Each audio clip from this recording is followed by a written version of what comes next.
Siamna siaya, siamna salchwain, siamna imashnatin mastimoch, Anthape Kwulasultun Tanitsanach Snuneymuxw Xe'Xe S'qup'astul. Hello everyone, my traditional name is Kwulasultun. I come from the Snuneymuxw First Nation. I'm Eliot White-Hill Kwulasultun. I'm a Coast Salish artist and storyteller. Oh, it's a real honor, having my art in this space and somewhere that so many people are going to interact with and are going to grow up with, and it recontextualizes space here in Nanaimo as Nanaimo, and it brings our teachings and our culture and our history back to the surface. If we have learned anything in COVID, it is how we are deeply connected to one another and to the planet and to the creatures, small and large. They are the inspiration of the artwork which celebrates and honors waters, land, plants, animals, and humans, and points to how these are deeply connected. Like for instance, you look at the dog salmon mural behind me and the killer whale transformation murals on these pillars.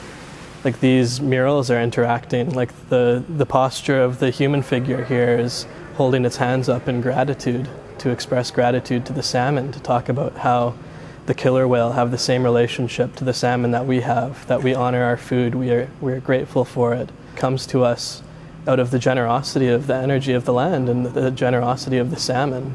That's one of our most fundamental teachings, and it's that we take only what we need. And so that sort of interaction with space plays a really big part in this project. So this is the booklet for the art installation, Xe'Xe S'qup'astul Thewum Qa Kwatlkwa, featuring stories written by myself, retold from traditional stories in our community, as well as some activities and information about Coast Salish art. So this is the story of the Hul'q'umi'num, or the killer whale transformation. It was originally told by my late great-grandmother, Dr. Ellen White Kwulasultun, in her latest book, Legends and Teachings of Xe'Xe the Creator. This is my retelling. It's kind of a cheeky one. Once upon a time, there was a group of young Snuneymuxw children. They really wanted to learn, like really wanted to learn. If they were kids today, they would never leave the library. The librarian would have to kick them out. First of all, I just want to honor my young student. Not too many years ago, he came into my class, and I don't know how long he stayed with me, but he stayed with me long enough to produce this.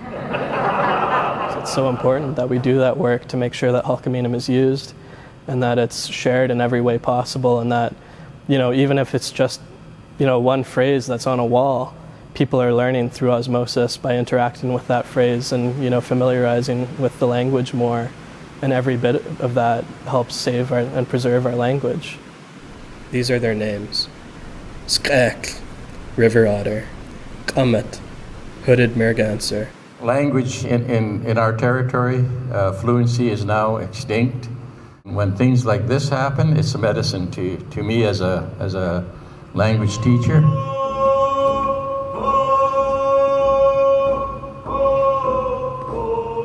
I'm going to honor this artwork. I'm going to echo a song all the way through the building, just to bring the spirit of our ancestors into the room.